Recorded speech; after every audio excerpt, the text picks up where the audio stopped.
মধ্যপ্রাচ্যের চলমান সংঘাত নতুন এক বিপজ্জনক মোড় নিয়েছে। যুক্তরাষ্ট্র ও ইসরায়েলের ইরান বিরোধী যৌথ হামলাকে সরাসরি ধর্মযুদ্ধ বলে ঘোষণা দিয়েছে বিশ্বের অন্যতম আলোচিত গেরিলা শক্তি চেচেন যোদ্ধারা। তাদের পক্ষ থেকে জানানো হয়েছে, এই সংঘাত শুধু ভূ রাজনৈতিক লড়াই নয়, বরং এটি বিশ্বাস ও প্রতিরোধের যুদ্ধ। তাই ইরানের পক্ষে যুদ্ধে অংশ নেওয়ার ঘোষণা দিয়েছেন তারা। চেচেন বাহিনীর বক্তব্য অনুযায়ী এ লড়াইকে তারা জিহাদ হিসেবে দেখছেন এবং প্রয়োজনে যুদ্ধক্ষেত্রে নেমে ইরানের পাশে দাঁড়াতে প্রস্তুত। রাশিয়ার স্বায়ত্তশাসিত অঞ্চল চেচনিয়াকে ঘিরেই গড়ে উঠেছে এই ভয়ঙ্কর আধা সামরিক শক্তি। রুশ প্রেসিডেন্ট ভ্লাদিমির পুতিনের ঘনিষ্ঠ মিত্র রমজান কাদিরভের অনুগত এই চেচেন ইউনিট বহুদিন ধরেই আন্তর্জাতিক সংঘাতে রাশিয়ার হয়ে লড়াই করেছে। কাদিরভের নেতৃত্বে থাকা এই যোদ্ধারা গেরিলা কৌশল, ড্রোন অপারেশন এবং নিখুঁত স্নাইপার হামলার জন্য বিশেষভাবে পরিচিত।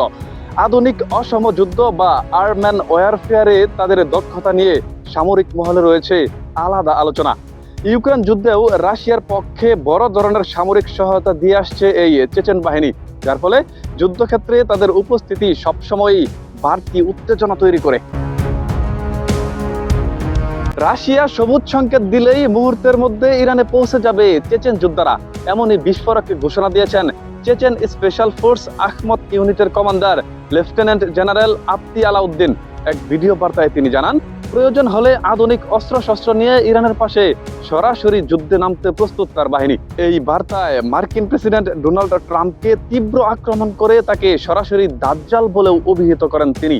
এদিকে শুধু সামরিক সহায়তায় নয়, চলমান এই সংঘাতকে ঘিরে গোটা মুসলিম বিশ্বকে ঐক্যবদ্ধ হওয়ার আহ্বান জানিয়েছেন চেচেন নেতা রমজান কাদিরভ। তার ভাষায়, এটি কেবল একটি দেশের লড়াই নয়, বরং বৃহত্তর প্রতিরোধের মুহূর্ত। বিশ্লেষকরা বলছে, পুরো ঘটনাটির পেছনে রয়েছে মস্কোর সূক্ষ্ম কৌশল। সরাসরি যুদ্ধে জড়িয়ে না পড়লেও ইরানকে সামরিকভাবে সহায়তার ইঙ্গিত দিচ্ছে রাশিয়া।